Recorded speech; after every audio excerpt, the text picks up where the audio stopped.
परिस्थिती गरिबी श्रीमंतीची नका हो, आचरणाची श्रीमंती असते, आचरणाची. पाय घसरलेल्या कोट्याधीशाला सुद्धा किंमत नसती आणि पाय न घसरू देणाऱ्या भिकाऱ्याला पण किंमत असते.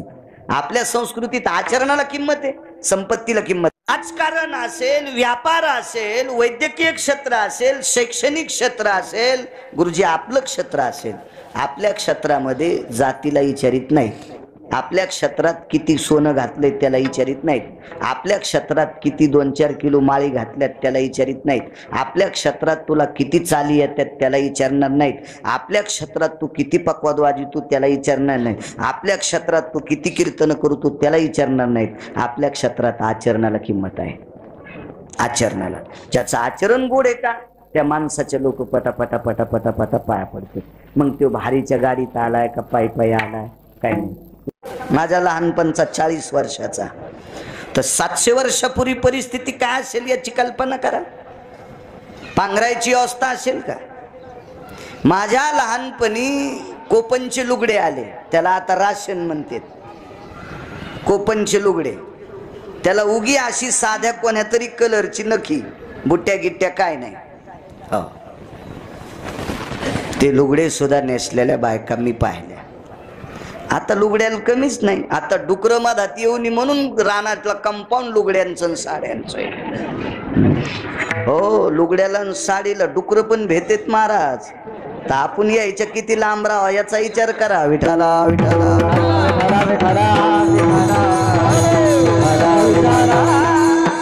डुकर कुपाट्याला भेट नाही. शेतकरी माणसं आहेत तुम्ही, बिना कुपाटीची वळही लावा. जर 15 दिवसात वळही पालथी नाही केली डुकराण्यात मला बाळू महाराज म्हणू नका. जडची जड वळही, पण साडीला तोंडत लाईत नाही डुकर. टमाट्याला याला त्याला साड्याचं कुंपण करतात, लुगड्याचं. गुरुजी तोंडत लाईत नाही, इतके डुकर भेटे. आपण सुद्धा त्याला जगदंबा समजून लांब राहिलं पाहिजे. हो, काय आला गोड. आता काय साड्याचे कासरे पण झाले टिफणीला, म्हणून तर जेवाऱ्याच्या बुडक्या व्हाल्यात.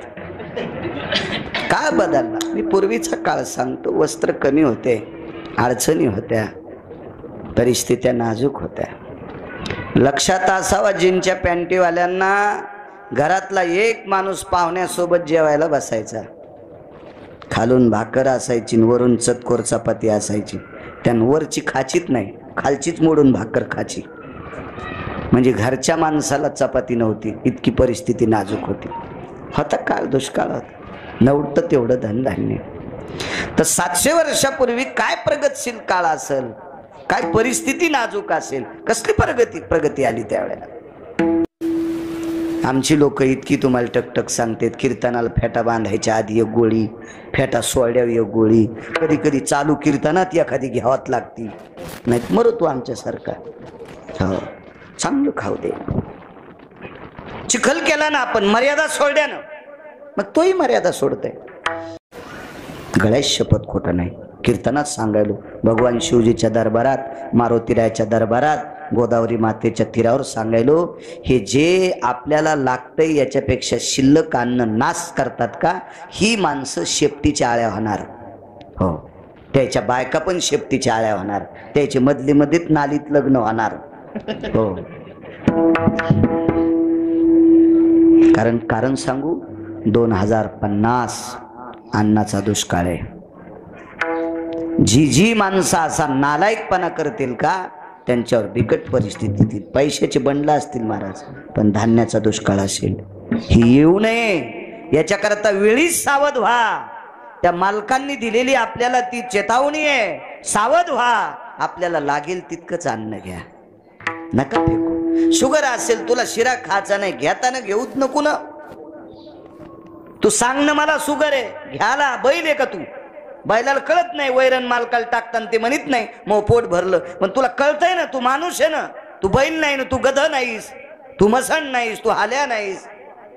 कळतंय ना तुला, मला नकोय, मला शुगर आहे, मला गोड खायचं नाही. वा आणणार घे मित्रा का, तू ह्या बापाची पंगत आहे का? हा, तुला माहिती आहे का किराण्याला किती पैसे लागायले सोंबळ्या? हे नालीतल्या आळ्या होणार. मोठ्यांचं वाक्य सांगतोय, त्यासाठी पुरावे, पण वेळ आपल्याला अपुरा.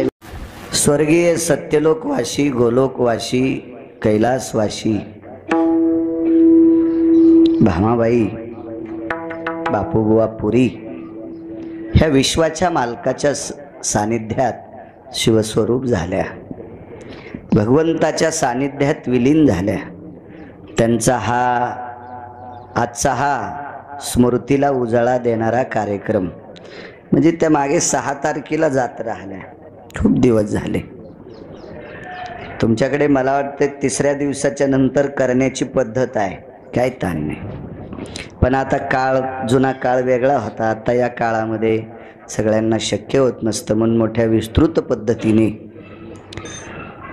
स्वर्गीय कैलासवासी भामाबाईंचा मोठा हा स्मृतीला उजाळा देणारा कार्यक्रम, शास्त्राच्या भाषेत जर म्हणायचं झालं तर त्याला उदक शांती विधी म्हणावा लागेल. असा हा ज्ञानोबाराय तुकोबारायच्या नामाच्या साधनेमध्ये, साधू संतांच्या नामाच्या उच्चारामध्ये त्यांचा हा सोहळा मोठ्या आदराने करतात. पितांबर बापूबुवा पुरी बंधू भाऊ, वा म्हणजे बहिणीचं कर, बर बर बर, ते आपल्या बहीणबाईचा हा सोहळा करतात. वा, त्याबद्दल तर अजून कोटी कोटी धन्यवाद. मला असं वाटतंय कालच्या राखी पौर्णिमेला भाऊ बहिणीची इथं जातो किंवा बहीण भावाची इथं जाते. महाराज कैलासवासी झालेल्या बहिणीला आजच्या या पवित्र एक 15 दिवस पर्वणी असती राखी पौर्णिमेची, त्या बहिणी करता, शिवस्वरूप झालेल्या त्या बहिणी करता त्या भावाने मोठा एवढा उत्साह केला. हे किती मोठा उत्साह असेल. स्वर्गातले देव टाळ्या वाजित असतील. विठ्ठला विठ्ठला विठ्ठला विठ्ठला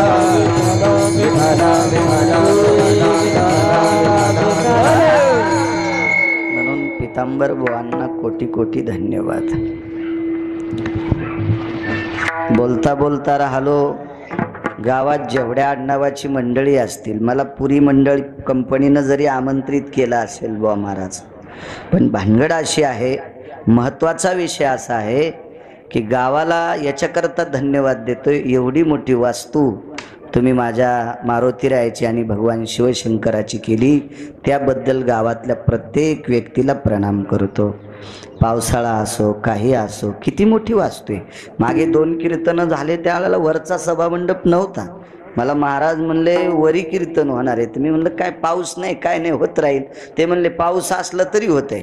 मी काही विचारलं नाही वरी काय, पण वरी आल्यावर लक्षात आलं खालच्या मंडपात आपल्याला गरमी झाली असती, साऊंड सिस्टीमवाल्याला त्रास झाला असता. महाराज सुरूच ठुतून तुण्यावानी, वाढेव न रे वाढेव न रे. मी बी, आणि तुम्ही का कमी बोलता का राजे हो, त्याला तुम्हाला बी लय कदरतन ते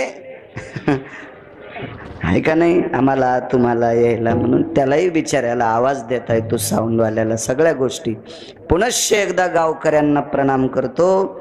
एवढी मोठी भगवंताच्या पुढे तुम्ही वास्तू केली, अशीच वास्तू इथं एखाद्या आलेल्या व्यक्तीने अंतकरणात ठेवून आपोआपल्या गावात करण्याचा प्रयत्न करा, ही तुम्हाला विनंती करेल. विठाला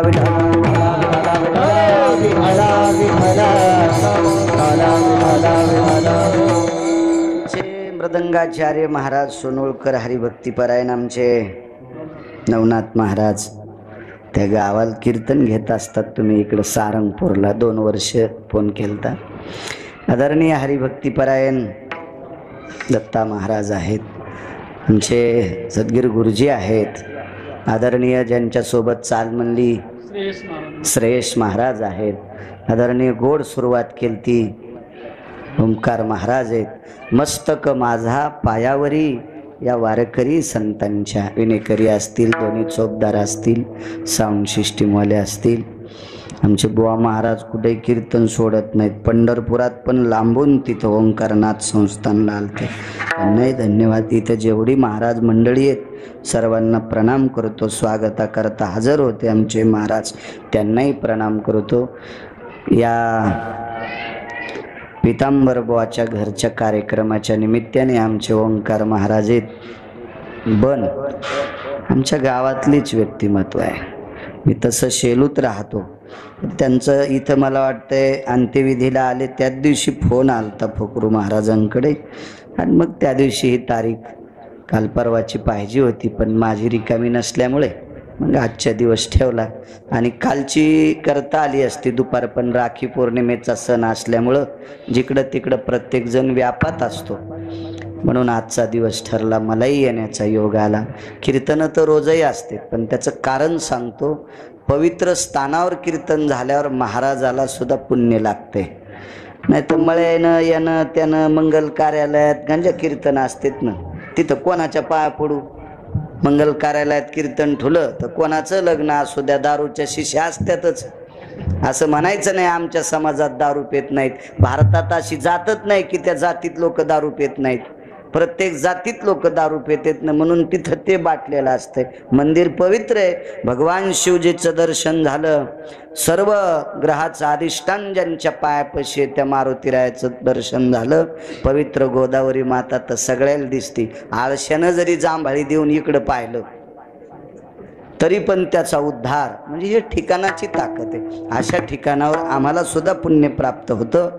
म्हणून पुनश्च ओंकार महाराजांनी यांच्या बन्नी पाहुण्यांच्या वतीनं त्यांनी फोन केला. हजरही आहेत, त्यांनाही धन्यवाद. विठाला विठाला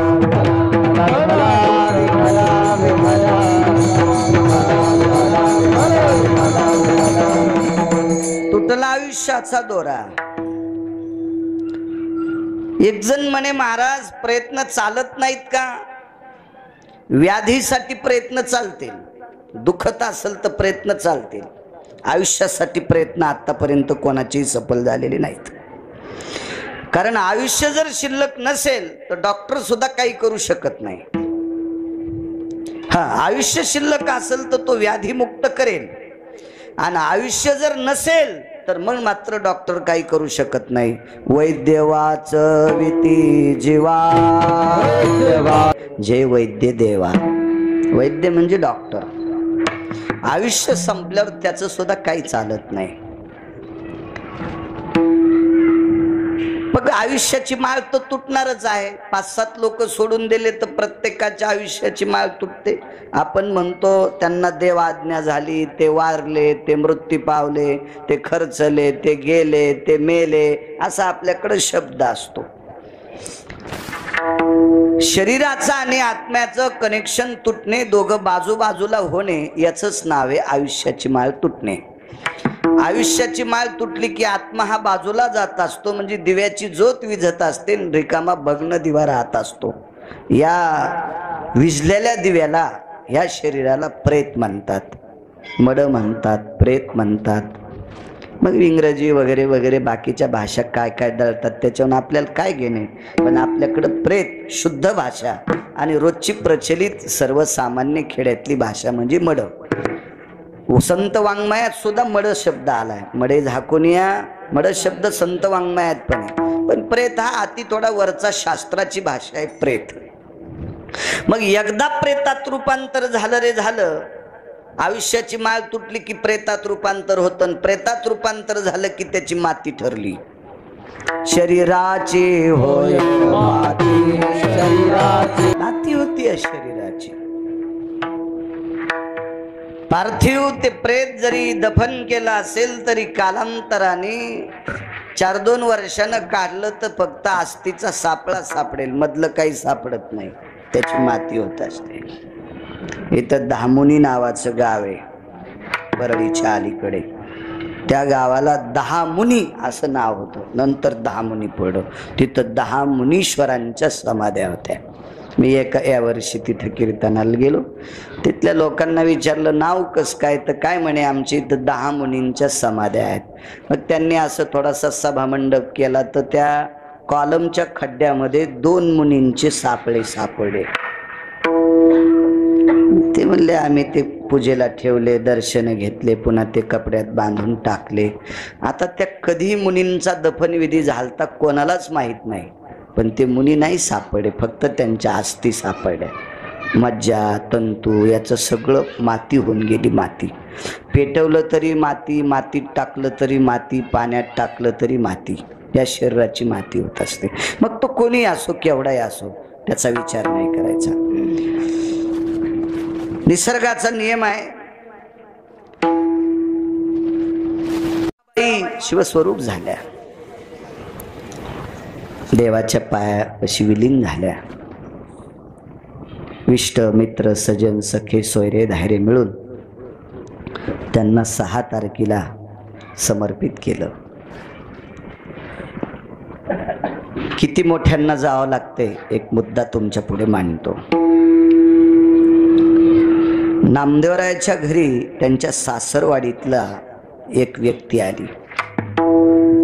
मग पाहुणी आली असेल का पाहुणा आला असेल इथपर्यंत तो काही मला पुरावा सापडला नाही, पण एक व्यक्ती आली.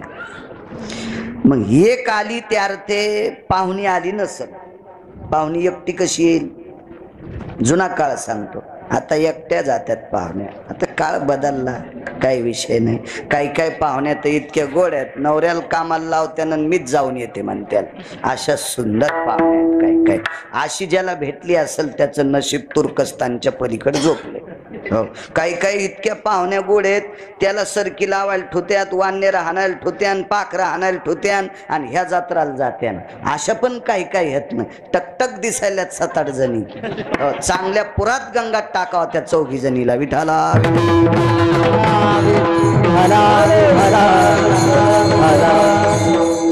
महाराज उठू का नाव घेऊ का त्या 4 जणीचे? पलीकून पण 4 जणी आहेत, पण नको, नाही एवढ्या वेळेस माफ करतो. याच्यानंतर नवऱ्याला त्रास देऊ नका. त्याला वाटत असं नाही मेल्याला खरंच कळत काय. विठाला विठाला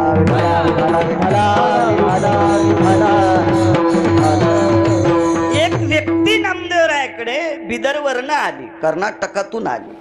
नामदेवराय संत शिरोमणी नामदेवराय या पवित्र संप्रदायाचा प्रचार पंजाब पर्यंत केला.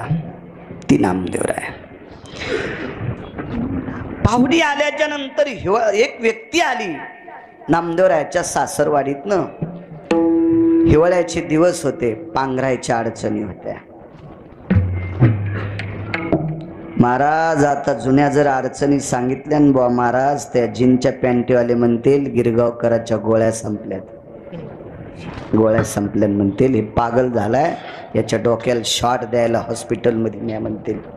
फक्त जुन्या लोकांना परिस्थिती माहीत.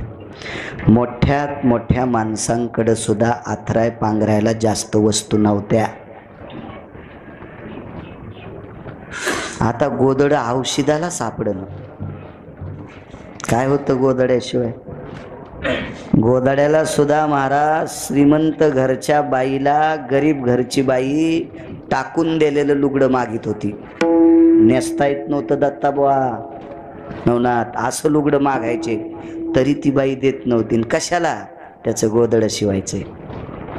इतक्या परिस्थित्या नाजूक. कसली लाईट आलेत. विचारा जीनच्या पॅन्टीवाल्यानं, तुमच्या आजोबाला विचारा, पंजोबा असतील त्यांना विचारा, वयस्कर चुलता असेल त्याला विचारा.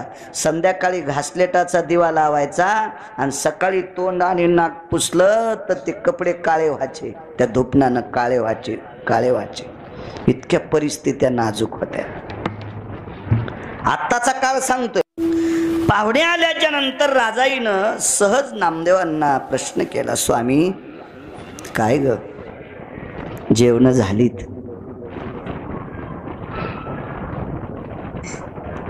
तुम्ही ज्या झोपड्यात झोपता त्या झोपड्यात पाहुणे, त्या घरात, आता ते झोपडं कसं म्हणतील, त्या घरात पाहुणे झोपतील. पण पाहुण्यांना पांघरायला काय द्यायचं? तुटला आयुष्याचा दोरा सांग, काय द्यायचं पांघरायला? नामदेवरायानं सांगितलं, राजाई माझं पांघरण देऊन टाकतो. राजाईनं सांगितलं, मालक ते पाहुणे तुमचं पांघरून घेऊन तुम्हाला थंडी वाजू देणारे नाहीत, तुमचं नाही देता येणार.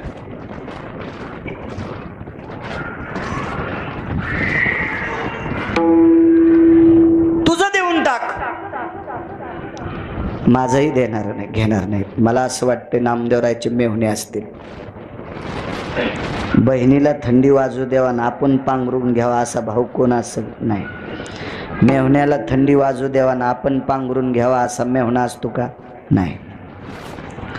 मग दामू शेट्टीचं पांघरायला घेणार नाहीत, गोनाबाईचं घेणार नाहीत, लाडाईचं घेणार नाहीत, यसाईचं घेणार नाहीत, साखराईचं घेणार नाहीत. काय काय असतील घरातल्या लोकांचे.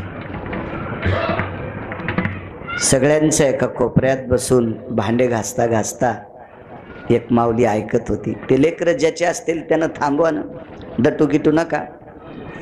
कारण दटवायला जमणं जास्त लेकरायला. कारण आपले देव कमी पडल्यावर पारसायला निपस्तोर बोकडे कापायलेत लेकरं होण्यासाठी.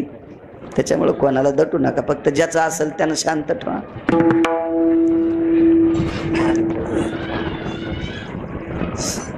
भांडे घासता घासता एक माऊली ऐकत होती. गंगाखेड निवासी साध्वी जनाबाई होत्या. आपल्या मालकिनीचा भाऊ आलाय.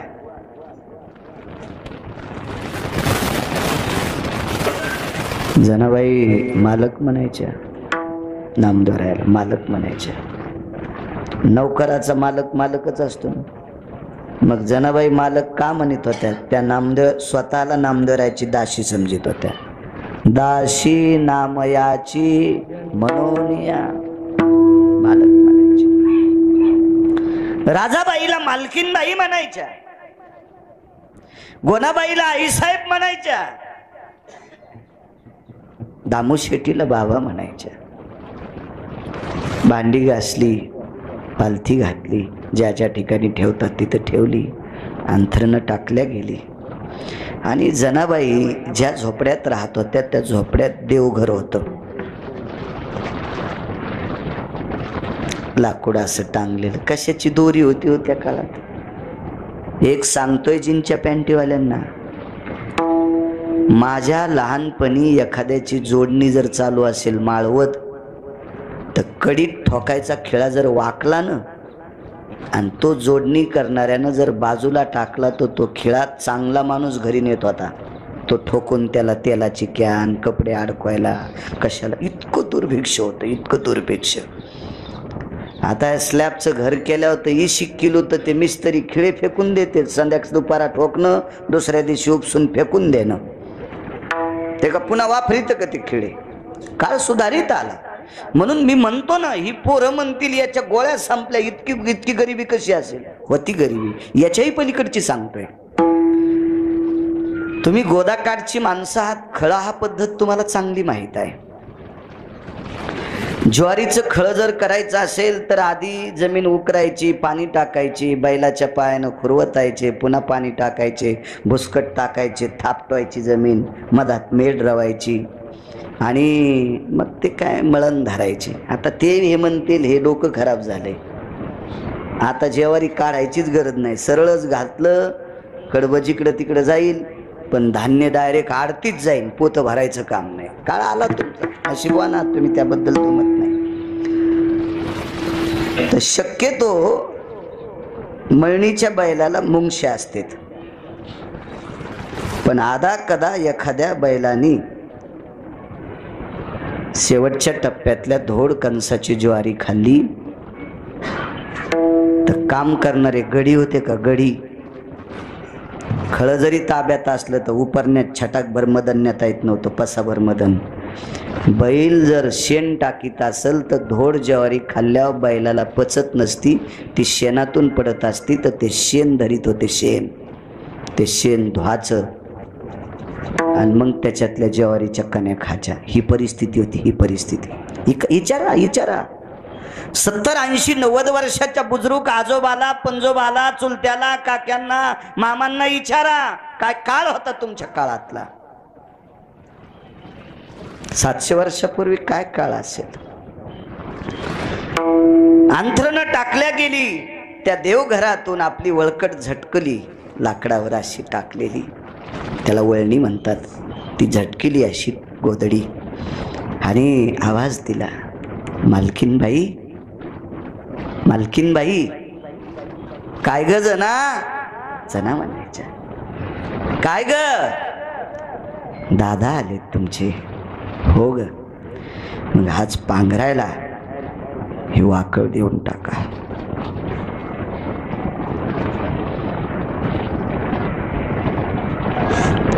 राजाबाईने विचारलं, जना पाहुण्यानं जर विचारलं ही वाकळ कोणाचे, मनानं आमच्या इथे एक शिल्लक आहे. तुम्ही जर म्हणताल आमच्या नौकरणीचे आहेत तरी पाहुणे पांघरणार नाहीत, आमच्या मोलकरणीचे तरी पांघरणार नाहीत, म्हणा आमच्या इथं शिल्लक होती. ती वाकळ राजाईच्या भावानं पांघरली. महाराज ते नशीबवान होतो. कधी कधी जनाबाईच्या वाकळीची घडी पंढरपुरातला मालक करत होता, आणि ज्या वाकळीला पंढरपुरातल्या मालकाचे हात लागले ती त्याला पांघरायला भेटली. ते पण किती नशीबवान असो. टाकली अंगावर, कडाक्याची थंडी होती. ही पण सांगतो तुम्हाला, थंडी किती होती ही पण जुन्या लोकांनाच विचारा. मला थोडं थोडं कळतंय. एवढी होट उलायची महाराज, इतकी होट उलायची. व्यासनेल नाही, स्नो नाही, काय नाही, कसल्या प्रकारचं त्याला लावायचं काहीच नव्हतं. ज्या बाईला कुंकू आहे त्या बाईला मेन मागत होते, मेन. आणि ते मेन असं बोटाला घ्यायचं आणि चुलीपाशी असं बोट धरायचं, पातळ झालं की हटावून फिरवायचं. मेन लाईत होते, मेन. कधी कधी बोलताना सुद्धा रक्त यायचं, इतकं होट उलायचे. कामं करावं लागायचे, मातुड्या त्याच्यात शेंदडासारखी पाय व्हायची. इतकी थंडी होती, इतकी थंडी. त्या थंडीमध्ये एकट्याच जनाबाई झोपल्या. रात्रीचे 1-1:30 वाजला. 9:30-10 वाजता पंढरपुरातल्या मालकाची शेज आरती झाली. आता स्वामी सुखे निद्रा करा गोपाळा, आपुला आले मनोरथ जातो आपुल्या स्थळा. शेज आरती झाली, भगवान झोपलेले. देवाला काय व्यवस्था असलो, मखमली कपडे, नरम बिछाना, सगळं वैभव मालकाचं पंढरीत. त्याच्यामुळे आपलं वैभव आहे, तो का नाही वैभवात असायचा. रात्री 1 वाजता उठले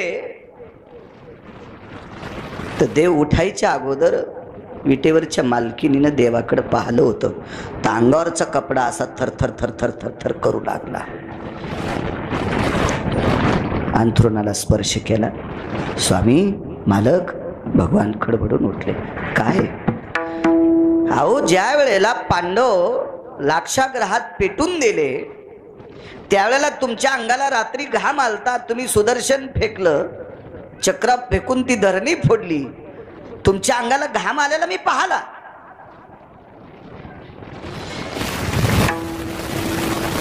असं बऱ्याच भक्ताच्या वेळेस वेगवेगळी प्रकरणं पाहिली.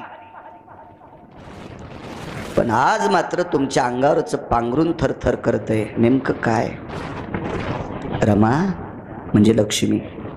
हे रुक्मिणी, हे लक्ष्मी, माझ्या जनाला थंडी वाजते ग, माझ्या जनाबाईला थंडी वाजते ग. अरे, तिला वाजलेली थंडी मला सहन होत नाही. त्याचं नाव देव आहे, त्याचं नाव देव. काय करता मालक? काही नाही, मी जाऊन येतो. माझ्या अंगावरची मखमली शाल काशीतले मालक येईपर्यंत मी जनाबाईच्या अंगावर टाकतो. कारण काशीतले मालक सकाळी यायचे, त्रिशूळ डमरू घेऊन याला गिरजेचा कांत. तोपर्यंत मी जनाबाईच्या अंगावर ही शाल नेऊन टाकतो. भगवान गेले दामोशीटीच्या घरी. देवघरातल्या झोपड्यात प्रवेश केल्याबरोबर महाराज त्या जनाबाई होत्या. जनाबाई होत्या. भारतीय संस्कृतीतल्या सदाचारी पुण्यशील स्त्रीचे लक्षण काही 5-10 लक्षण येतात. मालकाच्या पायातला बूट वाजल्याबरोबर 4 बूट जरी वाजत वाजत गेले तरी उठत नाही. पण एका बुटाचा विशिष्ट प्रकारचा आवाज आल्यावर तिला कळतं या बुटाचा आवाज माझ्या मालकाच्या पायातला आहे. याला म्हणायचं पत्नी. महाराज दारावर टकटक करण्याची अशी वाजवण्याची पद्धत सुद्धा ज्याची त्याची वेगळी असते. त्याच्यावर लक्षण घ्यायचं माझे मालकच आलेत. अशी जुन्या काळातली सात्विक सदाचारी पुण्यशील पतिव्रता नारी होती. आजही तशा आहेत. म्हणून तर विश्व शाबूत आहे. त्यांच्यामुळेच विश्व शाबूत आहे. या देशाची सर्वोच्च संपत्ती काय असेल तर या पवित्र भारत देशाची स्त्री आहे, सात्विक स्त्री.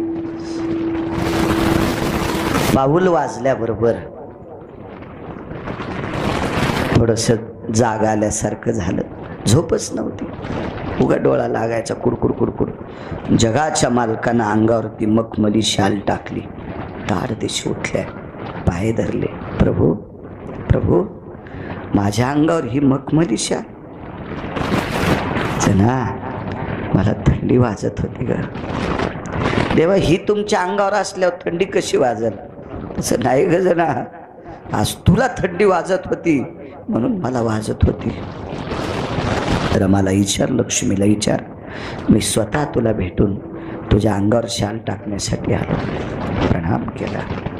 देवाने एकच सांगितलं, देवा अरे आमच्या मालकिनीचा दादा आजच्या दिवस राहणार आहे. आजच्या दिवस, ते उद्या पहाटे जातील, मला एक दिवसाकरता अडचण होती. राहू दे ना रमा. देवा एक बोलू का, मी ज्यांच्या घरच्या भाकरी खाते ते गोदडे पांघरतात, म्हणजे वाकळी पांघरतात. मी ज्यांच्या घरच्या भाकरी खाते ते गोदडी पांघरतात, आणि त्यांच्या घरची नौकरींनी मखमली शाल पांघरावा, हे काय उचित आहे का रे देवा? नकोय मला, नकोय. दृष्टांत संपला. मला सांगायचंय, ज्या सात्विक सदाचारी पुण्यशील वारकरी स्त्रीला थंडी वाजल्याच्या नंतर त्याला थंडी वाजती, त्यावर ती संलग्न आत्मा किती एक असेल, प्रेमाचं सूत्र किती गोड असेल, माझ्या जनाबाईंचा अधिकार किती मोठा असेल, काय नाविन्य असेल माझ्या जनाबाईंचं. जी जगाचा बाप जिच्या थंडीची दखल घेतोय, त्या जनाबाई किती मोठ्या असतील महाराज. पण माझ्या त्या जनाबाईंना सुद्धा त्यांचा आयुष्याची मर्यादा संपल्यावर इथं थांबता आलं नाही, इथं थांबता आलं नाही तर भामाबाईंना जावं लागतंय.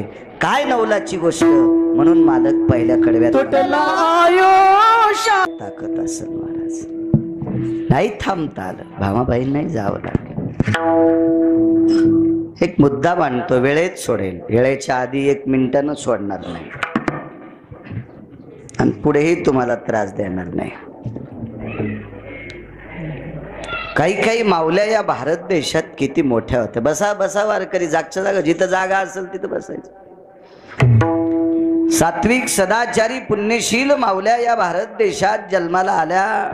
बसा बसा, अहो नंतर दर्शन घ्या. विठाला विठाला विठाला विठाला.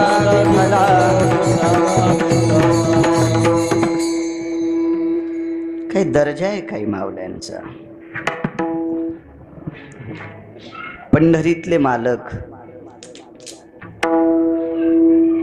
या मालकाची भक्ती करणारे, काशीतल्या मालकाची भक्ती करणारे काही संत महंत योगी जपी तपी देव, प्रत्येकाचे प्रसादाची एक हे ठरलेली आहे.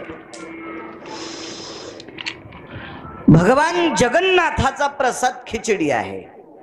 खिचडी, तुम्ही गेला असताल जगन्नाथपुरीला तर तिथे खिचडीचा प्रसाद आहे. बऱ्यापैकी ठिकाणी काही संतांच्या पुण्यतिथीचा प्रसाद सुद्धा ठरलेला आहे. आमच्याकडे 2 सातोने आहेत परतूर तालुक्यात. त्याच्यापैकी एका सातोन्यामध्ये बालानंद स्वामींचं मंदिर आहे. अवलिया साधू महात्मा होते मोठे. तर एखादा पैशावाला माणूस त्यांच्या त्या प्रसादाच्या पंगतीला काजूची भाजी करील, बदामाची असती का नसती मला काय माहित नाही, पण बदामाची करीन, काय काय एखाद्या वेळेस कशा कुठल्या कुठे पनीर करीन, कशाची करील, काय करायची ती करील, पण नाही तिथं भाजी गाजराचीच. तो प्रसाद आहे महाराजांचा, प्रसाद आहे. तिथं गाजरांची भाजी असते. इकडे जालना रामनगर पशी एक महात्मा होऊन गेले. त्या महात्म्यांचा प्रसाद उमराच्या दोड्या, कवळी कवळी उमरा येतात त्यावेळेला, आणि त्यावेळेला त्यांचा तो सोहळा असतो. काळ्या मसाल्याची उमराच्या दोड्याची भाजी, तो प्रसाद आहे त्यांचा. प्रसाद आहे तो प्रसाद. आमच्याकडे मंठ्याच्या जवळ मंगरुळ नावाचं गाव आहे. तिथे सद्गुरू बोडखे बाबांचं अधिष्ठान, नावच महाराजांचं बोडखे बाबा, अवलिया संत. काय टोकाला गेलेली लोक, प्रसाद ज्याचा त्याचा वेगळा. महाराजांचं टोक किती, अधिकार किती त्यांचा. ते एके दिवशी त्या मंगरुळच्या पलीकडे एक शिव, तिकून एक हातवन नावाचं गाव, मधात एक ओढा वाहतो आणि त्या ओढ्याच्या कडेला काही पोरं शेळ्या चारत होते. शेळ्या आणि शेळ्या चारता चारता असाच हिवाळ्याचा दिवस होता, म्हणजे पावसाळ्याच्या पुढचा, पण पाणी जास्त असायचं ना. दिपाळीपर्यंत बऱ्यापैकी ओढ्याला पाणी असायचं. माणसातही चांगलं वागण्याचं पाणी होतं ना, म्हणून जमिनीवर पाणी थांबत होतं. आपल्यातलं चांगलेपणाचं पाणी आटलं म्हणून आपल्याला दिवाळीला पण बकेटच न्यावं लागतं बैलाला पाणी पाजायला. आता तुम्ही समुद्राच्या कडीचे, गोदामातेच्या तीरावरले तुमचा बागद्यार सोडून आमचं सांगतोय पिकल बळडी तर कडी घोडी, नाही तर उदो आंबाबाईची पडली. तुमचं कसं आहे, मोठा वाडा पोकळ वासा वारा जाई भासा भासा, तुमची गोष्ट वेगळी आहे. ओढ्याला मासे धरले त्या पोरांनी, गुराखी पोरं होती, शेळ्या मेंढ्या सांभाळणारे, जनावर सांभाळणारे गोरगिर गुराखी होते. म्हणजे शक्यतो माळकरी नसावे. ते माळकरी कशाला मासे धरतील. मासे धरले, काड्या जमा केल्या, अग्नी पेटीला, त्याच्यात मासे भाजले आणि पोरांनी पुढचा काय कार्यक्रम करायचा ते मी कशाला सांगू श्रावणात तुम्हाला. तितक्यात महाराज गेले. पोरं म्हणले महाराज करा जेवण. कसले महाराज. महाराजांनी पोरांनी धरलेल्या 7-8 माश्या भाजलेल्या तोंडात टाकल्या. आता पोरं म्हणजे शिमग्याचा हुरेव. पंचक्रोशी सगळी महाराजांच्या पाया पडणार, पाया पडणार सगळी लोक. पोरं गावात म्हणले काय पाया पडता येईना, आमच्या सोबत माश्या खाल्ल्या. यायच्या कशाला पाया पडतात, मासे खाल्ले आणि आमच्या सोबत भाजलेले. गावातले सात्विक सदाचारी लोक काय बोलता रे म्हणले, मूर्ख आहेत तुम्ही. महाराज मासे कशी खातील, काय वेडे आहेत का तुम्ही. ते म्हणले मी एकटा येडा असेल, विचारा नाही 7-8 जण आहे आणि आमच्या देखता महाराजाला विचारा. महाराज म्हणले विचारायचं कशाला, मीच सांगतो ना खाल्ली म्हणून. सगळी लोक म्हणली महाराज आम्ही तुमचं पाहून माळ घातली. आम्ही प्रसाद असतो काही लोकांचा याच्यावर सांगायला, तुमचं पाहून माळ घातली. मी कट्टर नास्तिक माणूस पण तुमचं बघून माळ घातली असे लोक पुरावे देत होते. आणि तुम्ही स्वतः जर असं करत असाल तर आम्ही काय वागायचं, आम्ही कोणाकडे बघून चालायचं. महाराज म्हणले पोरं सांगते ते खोटं नाही आणि तुमची माझ्यावर श्रद्धा आहे ती पण खोटी नाही, पण म्या माशा खाल्ल्या नाही, म्या वाचिल्यात. पोरायनं मला बोलिल्यावर जितक्या माशाचे प्राण वाचिता येतील तितक्याचे मी वाचिले, त्याच्या पोटातले मला वाचिता येत नाही. ते मग पोरं म्हणले वाचवायची काय, माशा भाजल्या आम्ही.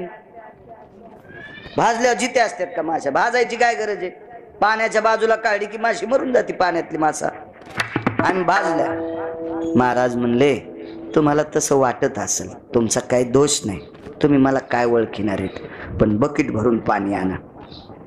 मोठं बकेट असं 10-15 लिटर पाणी बसायचं, बकेट भरून आणलं आणि महाराज बकेटाच्या समोर वमन करतात. उलटी नाही, सगळा जठर अग्नी. वमन म्हणजे उलटीच, पण पूर्ण जठर तोंडातून बाहेर काढ आणि ती अन्न पिशवी अशी झटकिल्याबरोबर ते जेवढे मासे तोंडात टाकले होते तेवढे बकेटात पोहू लागले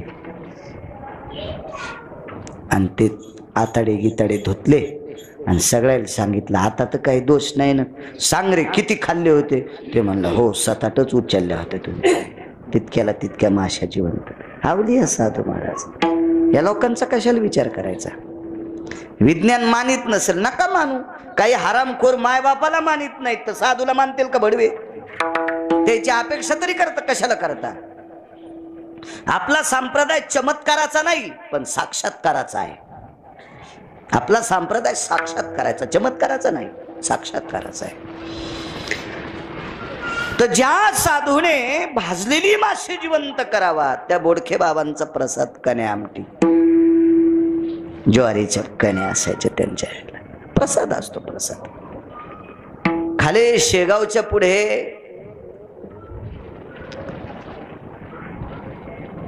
एक गाव आहे, मला नाव आठवण. पूज्य श्री पाचपोर बाबांमुळे तिथे कीर्तनाला जाण्याचा योग आलता. तिथे देवाच्या प्रसादासाठी एक मोठा रोडगा करतात. कुंटल, 2 कुंटल, 3 कुंटल, 4 कुंटल गव्हाचं पीठ असतं. ते पीठ पाणी, गावरान तूप टाकून तिंबायचं. त्याच्यामध्ये 5-50 किलो काजू टाकायचे, बदाम टाकायचे, काय काय असे वस्तू. ते महाग असतेत ना वाटते, आपण नाव ऐकले, चित्रात पाहिले पदार्थ असतात म्हणून ते त्याच्यात टाकायचे.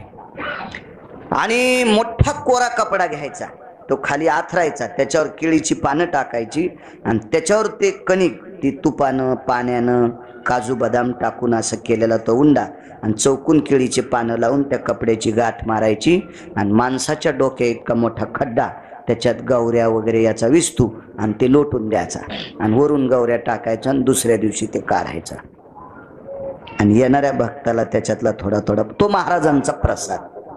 मला सांगायचं आहे की असा जगन्नाथ प्रभूंचा प्रसाद आहे खिचडी. खिचडीचा प्रसाद आहे जगन्नाथ प्रभूंचा.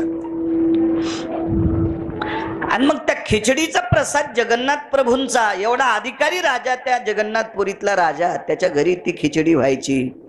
त्या खिचडीसाठी पात्र सुद्धा सोन्याचं, खिचडी वाढायला ताट सोन्याचं, खिचडी शिजवायला पात्र सोन्याचं, त्याला हलवायला चमचा, उलथणे, पळी हे सुद्धा सोन्याचं. राजा होता ना तो, राजा होता.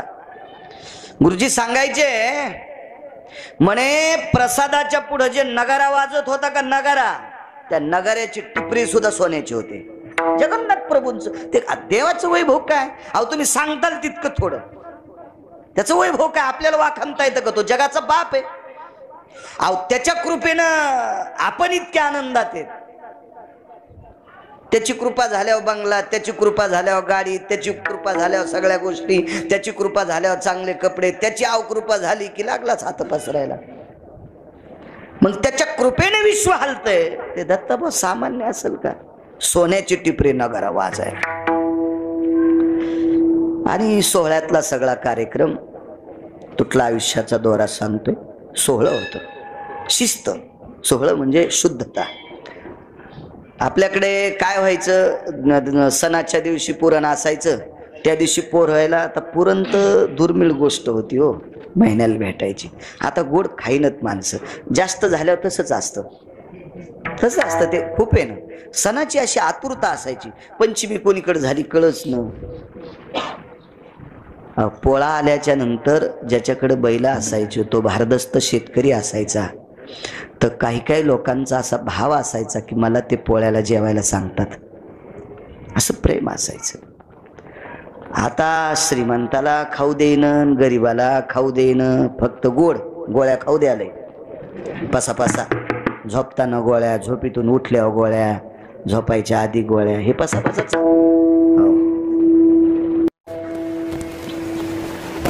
देवाचा नैवेद्य सोहळ्यात आपल्याकडे ते पूर्णाला हात लावू देत नव्हते. बायका, हे नैवेद्य राहिला रे, नैवेद्य राहिलाय. पण काही पोरं माईचा डोळा चुकून त्या पूर्णाचा खोगा हाणायचे. काही तो गुळ आणायला गेल्यावर गुळ टोकरायचे, गुळाचा खडा असं टोकरायचे. ते दात लागलेले दिसाव माईन म्हणा, मेल्या गुळ उष्टा केला सोय रे सांड्या. शिव्या होत्या नाही, अशा वेगळ्या शिव्या नव्हत्या. आता काय शिव्या दलिंदर, देणाऱ्या दलिंदर, आणि ज्याला दिल्या ते भिकार चोट. विठाला विठाला विठाला विठाला विठाला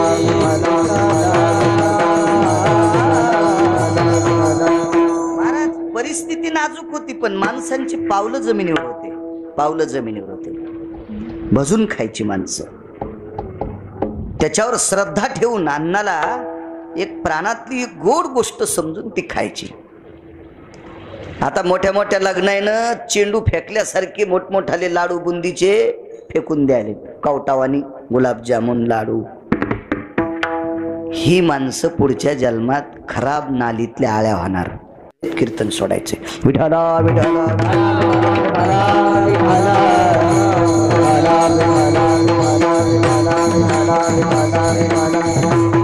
आजही कुठे कुठे गेल्याच्या नंतर अब्जाधीश माणसं पात्र पुसून खातात.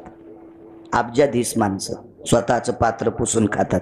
आणि हे 1-2% भिकारचोट आहेत काय, भिकारचोट, ज्याला बायका लोकांची रानं खुरपून जगीत्यात, त्या हराम खोरायला कळत नाही आपण किती नाश करायला लागलो. बैल आहेस का तू सुमळ्या? बैल सुद्धा शेंड्याकून वैरण खातून पोट भरलं तर बुडा कडीत होतो. हा, गुलाबजाम उठवणं म्हणजे शेंड्याकडची ठेवणं आहे ना, बुंदीचा लाडू फेकून देणं म्हणजे कणीस फेकून देणं आहे ना. किती मूर्खपणा आहे. ह्या काही गोष्टी कीर्तनकारानं सांगायच्यात, ह्या भागवतकारानं सांगायच्यात, ह्या कोणी आपल्याला शिकवायच्यात. आपल्या मनाला कळावं आपण किती गोड व्हावं. कारण तुमच्या इथं अन्नसत्र होण्यासाठी किती मोठा सभा मंडप आहे, किती निवारा आहे. म्हणून नाश होता कामा नये, नाही नाचलं पाहिजे. आठवा आपल्या बापदाद्यांचे दिवस. पंक्तीतला उरलेला भात जर घरी आला तर वाळून दुसऱ्या दिवशी कांदा चिरून, आणि नाही खाता आला तर वाळीत होते भात, वाळीत होते भात. फार परिस्थित्या काढल्या. जीनच्या पॅन्टीवाले म्हणते याला वाटतं का आमच्यावर हे दिवस माझ्याच्याने येत नाहीत आणि तुमच्या नालायकपणानं थांबत नाहीत. हे बी लक्षात ठेवा. मी शाप दिल्यानं येत नाहीत, इतकी ताकद आहे का माझ्यात? ते येणार नाहीत. माझ्या शापानं तुमचं चांगलंही होणार नाही आणि तुमचं वाईटही होणार नाही. तुमचं चांगलं व्हावा याच्याकरता तुम्हाला चांगलं वागावं लागेल. विठाला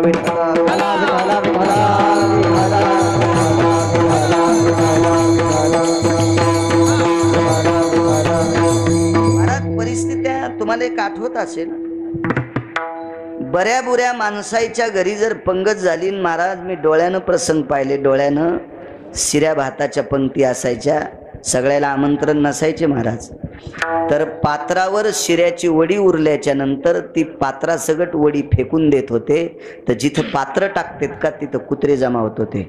आणि पुन्हा एक वाक्य सांगतोय, एका बाजूनं कुत्रे पात्र वडीत होते आणि एका बाजूनं गरीब माणसं पात्रावरल्या वड्या येचित होते. हे डोळ्यानं पाहिले, डोळ्यानं. तुम्ही पाहणारी माणसं बरेच असतात, फक्त जीनच्या पॅन्टीवाल्याला माहीत नसेल. माणसं उष्ट जमा करीत होते, कोरकोर चपात्या जमा करीत होते. ही परिस्थिती लक्षात घ्या, डोळ्यानं पाहिलेली लोक आहेत. म्हणून अन्नावर मात नसती, माजुरेपणा नसला पाहिजे. एक सोपी वाक्य सांगू का? पूर्वीच्या काळात म्हणायचे, गरिबी आल्यावर लाजू नये, श्रीमंती आल्यावर माजू नये.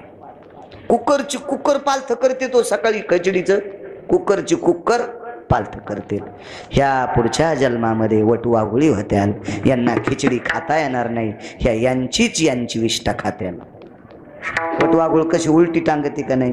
तमाम येती विष्ठा भक्षंती लयो त्रिपाद सर्वान वटवाघुळी स्त्रिया.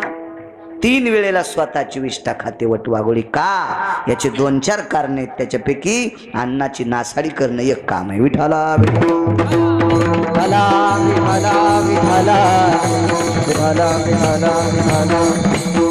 त्रिकाल तिला ती घाण खावा लागते. चला, राजा आहे भगवान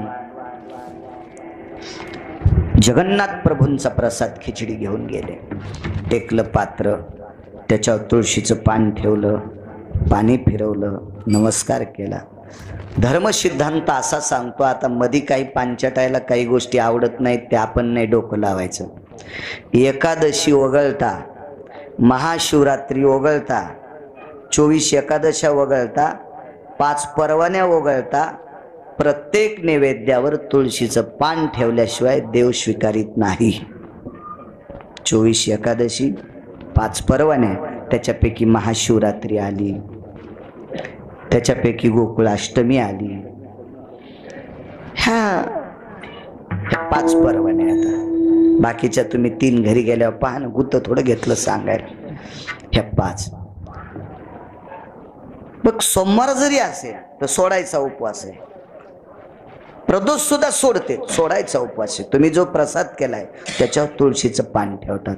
कारण आपण करत असताना पदार्थात काय दोष असतो? आपण स्वयंपाक करताना एखाद्याला शिवी दिली का? आपला स्वयंपाक चुकीच्या माणसानं पाहिला का? आपल्या स्वयंपाकात आलेलं द्रव्य चोरीचं आहे का? आपण कमवलेली संपत्ती चुकीची आहे का? याच्यापासून केलेल्या प्रसादातला दोष संपवायची ताकद तुळशीच्या पानात आहे. एवढी मोठी ताकद. मग ते तुळशीचं पान त्या खिचडीवर ठेवलं. महाराज, तुळशीच्या पानाचं महत्व आपल्यातल्या काही भंगिऱ्यांना कळालं नसेल, नाही कळू द्या, पण कोरोनाच्या काळात मुसलमानाला पण कळालं. आमची इथे एक बुबू येत होती, जुनी बाई आहे, मुसलमानाची म्हातारी जुनी बाई. ती बारीक सारीक गरीबाची बाई आहे, चांगली कामं करते, डाळी करून देती, घरच्या रानातल्या डाळी. हो, ज्याचा संध्याकाळचा ठिकाणा नाही ते बायकोल म्हणतो काय टरकालाची डाळ खातो, फाटका खाऊ फाटका. तू फाटका खाऊ खाऊ डॉक्टरचा फाटका खातोस तू. आपलं खाय ना सोबळ्या. टरकालाच्या डाळी सत्व असतं, आपल्या घरच्या तुरीच्या डाळी कांडून केल्या सत्व असतं. पण ह्याही टिकल्यावाल्या म्हणतात बाई कोण बसलं ते दळीत, कोण बसलं भरडीत, कोण बसलं काही नकोन भरडू. हप्त्याला दवाखान्यात जात जाय. तो हा चुलताचे डॉक्टर फुकट तपासायला. विठाला विठाला विठाला विठाला विठाला विठाला म्हातारी आमच्याकडे यायची. ती एके दिवशी मला म्हणली महाराज, बाबा म्हणायची, पोरं बाबा म्हणायचे मला. आजकाल महाराजाला बाबा म्हणण्याची पद्धत आहे. लायकी असती का नसती काय माहित, आमच्यात पण लोक म्हणतात आम्हाला काय चाललं बाबा. तर ती बाई म्हणली बाबा तुम्हारे यहाँ तुलसी का पेड़. नहीं म्हणला बुब्बू यही तुलसी का पेड़ है, ये पत्ते चुन के दो बोले. मैं ले नहीं बोले तुम्हारे हिंदू की पवित्र तुलसी है, तुम तुम्हारे हाथ से दो. मी अशी 500 पानं तोडीन दिले. दुसऱ्या दिवशी मागितले दिले. ती कधी आमच्या मुलाला मागायची, कधी मंडळी घरातल्या कोणाला मागायची द्यायची. ते बायकांनी तुळशीच्या मंजुळा तोडल्या नाही पाहिजे असं शास्त्र सांगतं. गिरगावचा बाळ्या नाही. तुम्हाला ऐकायचं ऐका ना, काय ऐकू तुम्हाला 30 गाव पठ्ठ्याला 36 गाव. मी काय गुत्त घेतलं तुम्हाला. आणि माझं काय एवढी माझ्यात पात्रता आहे का तुम्ही आमचं ऐकताल. तुम्ही तुमचं ठरवा. पाहुणी ग्रंथ करावे कीर्तन, मी शास्त्र पुराण वाचून तुमच्या पुढे मांडतोय. एके दिवशी मला शंका आली, ही मुसलमानाची बाई तुळशीचे पानं का नेत असेल. मैं म्हणलं बब्बू काय के वास्ते तुलसी के पत्ते. हे कैसे बोले महाराज बाबा, ये टीवी पे रेडियो पे लोग बातें कर रहे, ये तुलसी के पत्ते पानी में डाल के वो गर्म पानी उबाल के पीने से कोरोना नहीं होता. म्हणजे मुसलमानाच्या बाईला कळालं तुळशीचे पानं उकळून पेल्यावर कोरोना होत नाही. हो, आणि आपल्या बऱ्याच बाया तुळशीच्या जवळ शिळी बांधित्यात, बोकड्या बांधित्यात. वा, या पुढच्या जन्मात घुशी होणार. विठाला विठाला विठाला महाराज शास्त्र पुराण वेद तुळशीसाठी काय बोलेल हे काय गिरगावकर सांगणार आहे. विज्ञान सुद्धा सांगते 24 तास ऑक्सिजन देणारा जर तरु कोण असेल तर ते तुळशी. 24 तास ऑक्सिजन आपल्या ती तुळशी. त्या तुळशीचं पान खिचडीवर ठेवलं. आणि मग आता तिथं राजा म्हणल्यावर मोठमोठाले ब्राह्मण विद्वान लोक होते. ते जेवणाचा मंत्र म्हणला, पाणी फिरिलं. मग सगळं ते मुख प्रक्षालनम हस्त प्रक्षालनम वगैरे असे ते मंत्र 27 वर्षापूर्वी मला येत होते. आताही पाठ आहेत पण आता ते करीत नाही मी. आणि मग ते सगळं आटपल्याच्या नंतर पाहिलं. आणि मग घ्या देवा म्हणायच्या अगोदर राजानं पाहिलं तर देवाच्या तोंडाला 2-3 खिचडीचे कण चिटकलेले होते.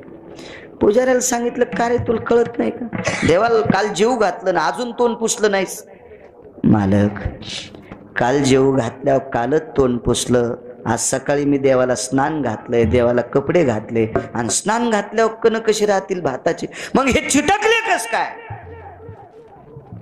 पुजाऱ्यानं सांगितलं राजे महाराज मला शिक्षा द्यायची असेल तर मी स्वीकारण्यासाठी तयार आहे, मला नोकरीहून काढून टाकायचं असेल तरी मी तयार आहे, पण हे कणक कसे लागले मला सांगता येणार नाही. शहानिशा झाली.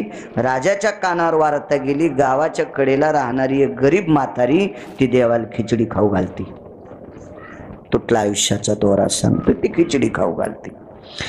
राजाच्या कानावर वारता गेली की ती म्हातारी. बघा किती पवित्र बायका आहे त्या भारत देशात, किती पवित्र मावल्या. आता या भारत देशाची पवित्र संपत्ती किती मोठी आहे या देशाची स्त्री. आणि मग राजानं विचारपूस केल्याच्या नंतर भालदार चोपदार मंत्री महामंत्री सुमंत्री सोन्याची पालखी घेऊन पाठीलं. ती म्हातारी घेऊन या. म्हातारी म्हणली मी सामान्य बाई सोन्याच्या पालखीत कशी बसू, मी लोकांच्या रानात मजुरी करते, चलत येते.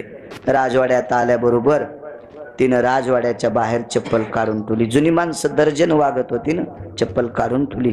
वाकत वाकत गेल्याबरोबर राजाला प्रणाम केला. राजाच्या पत्नीनं बसायला मला जशी घोंगडी टाकली अशी बसायला टाकली. बसली बाई. राजाने विचारलं माय तुझ्या हातची खिचडी जगन्नाथ प्रभू. मला कळतंय तसं खातोय म्हणले. मी या गावात आले का त्यावेळेसपासून माझ्या हातची खिचडी जगन्नाथ प्रभू खातात. राजा म्हणले बाई माझ्या इथं चूल पण सोन्याची, रंगनाथ गुरुजी सांगायचे. आता गुरुजींचं वाक्य म्हणल्यावर मोठ्यांचं वाक्य कुठं खोटं असतं का? गुरुजी गुरुजी आहेत.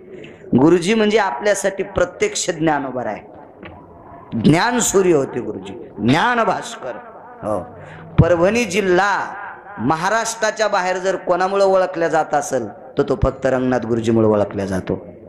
उत्तर भारतात सुद्धा परभणीचे म्हणलं गुरुजींच्या भागात एवढा मोठा गुरुजींचा दर्जा मोठा होता. आणि गुरुजी म्हणायचे जगन्नाथपुरीच्या राजाकडे चूल पण सोन्याची होती.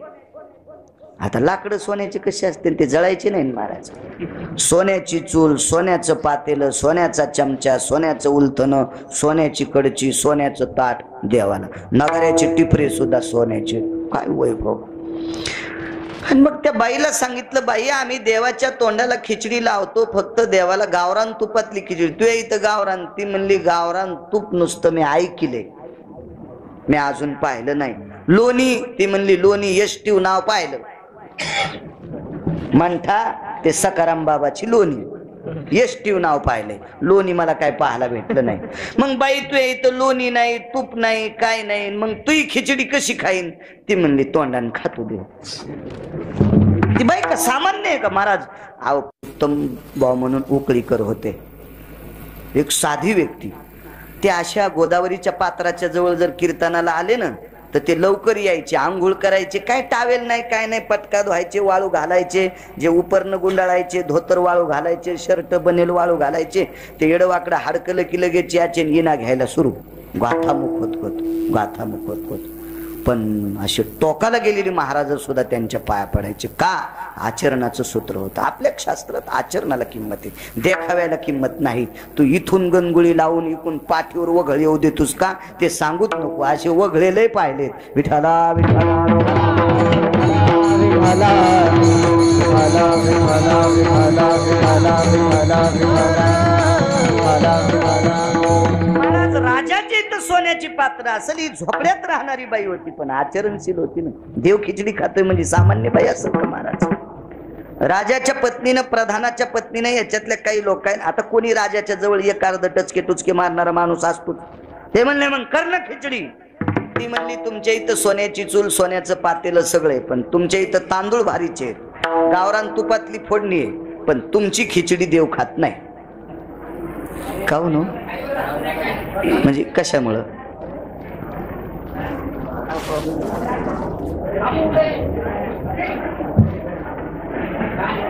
बर बर. विठाला विठाला विठाला विठाला विठाला विठाला विठाला. मग तुझी म्हणले आमची खाती, चला आमच्याकडे. राजा, प्रधान, प्रधानाची बायको, राजाची बायको, सगळं मंत्रिमंडळ तिच्या घरी. वारं सुटलं, बाहेर चुलपेटीत आहे ना झोपडं लहानस. तिच्या झोपड्यात झाला वाकून जावं लागत. मोठाले लाकडं कोण देणारे गरीब बाईला? लहानशी झोपडी. मधात गेले. राजाला मुकुट हातात घ्यावं लागलं. आतमध्ये बसल्या खिचडी केली, सगळं झालं. प्रसाद. खापराच्या गाडग्यात खिचडी शिजली. तेलाचा पत्ता नाही फोडणीला, फक्त गाडगं गरम केलं. जिरे नाही, मोहरी नाही, हळद नाही, काय नाही. मीठ टाकलं, 1-2 मिरचीचे 2 तुकडे, तांदूळ, पाणी, मिरचीचे 1-2 तुकडे, मीठ. ती खिचडी एका खापराच्या ताटात घेतली, तुळशीपाशी टेकली, तुळशीचं पान ठेवलं आणि नमस्कार केला. जगन्नाथा जेवा बापा. कुठं देव खातोय? हिनं खा म्हणल्याबरोबर देव असा खोरा हानीत होता. आणि तिला कळालं इथं ताटाला खोरा पडलाय, म्हणजे त्या खोंगा पडला की समजायचं देवान खिचडी खाल्ली. ती एकटीच असायची पण आज खाईच नाही. तिने विचार केला देवा खा ना, तर भगवान तिच्या कानात सांगत होते मी रोज तू ही खिचडी खातो पण फुगिऱ्या देखता खात नाही. हे भोवतालचे सगळे फुगीरच होते ना. म्हातारीच्या भोवताल राजे महाराजे सगळे फुगीरच होते. या फुगिऱ्याच्या देखता खात नाही. तिळ मात्र जरी होया अभिमान आणि मेरू तो समान भार देवा, या फुगिऱ्याच्या हात देखता मी खात नाही. म्हातारीने सांगितलं देवा माझ्या प्रतिष्ठेचा प्रश्न आहे ना देवा, असं नको करू न रे, खाय न रे देवा.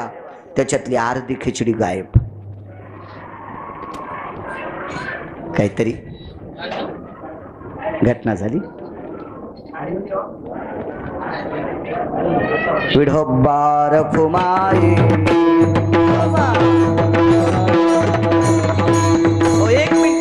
एक मिनिट बायका थोडस खाली बसा.